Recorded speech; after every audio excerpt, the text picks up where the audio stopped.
SPN9 news और आपके साथ मैं हूं फिजा काज़मी।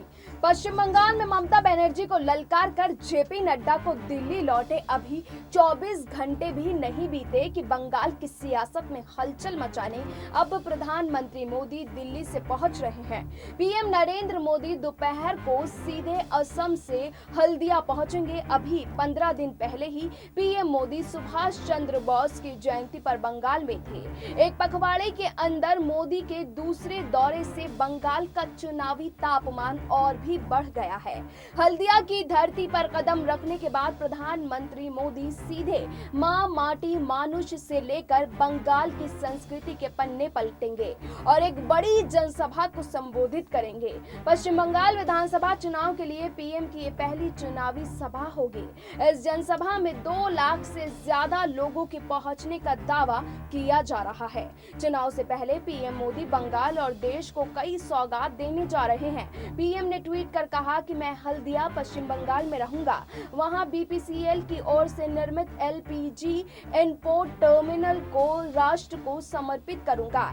इसके अलावा प्रधानमंत्री ऊर्जा गंगा प्रोजेक्ट के तहत दोहबी दुर्गापुर ने नेचुरल गैस पाइपलाइन सेक्शन को भी राष्ट्र को समर्पित करेंगे। हल्दिया रिफाइनरी के अलावा पीएम मोदी दूसरी परियोजनाओं का भी उद्घाटन करेंगे। लेकिन बंगाल की सियासत का असली खेल अब शुरू होता है।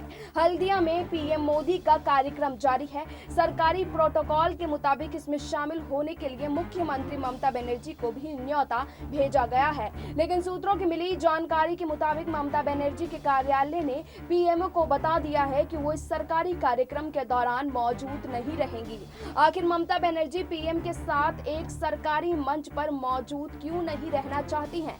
अभी 15 रोज पुरानी बात है जब पीएम मोदी कोलकाता में नेताजी सुभाष चंद्र बोस की 125वीं जयंती के कार्यक्रम में शामिल हुए थे। सुभाष बाबू पश्चिम बंगाल के सबसे नायकों में से एक हैं, लिहाजा ममता बनर्जी ही इस कार्यक्रम में मौजूद थी।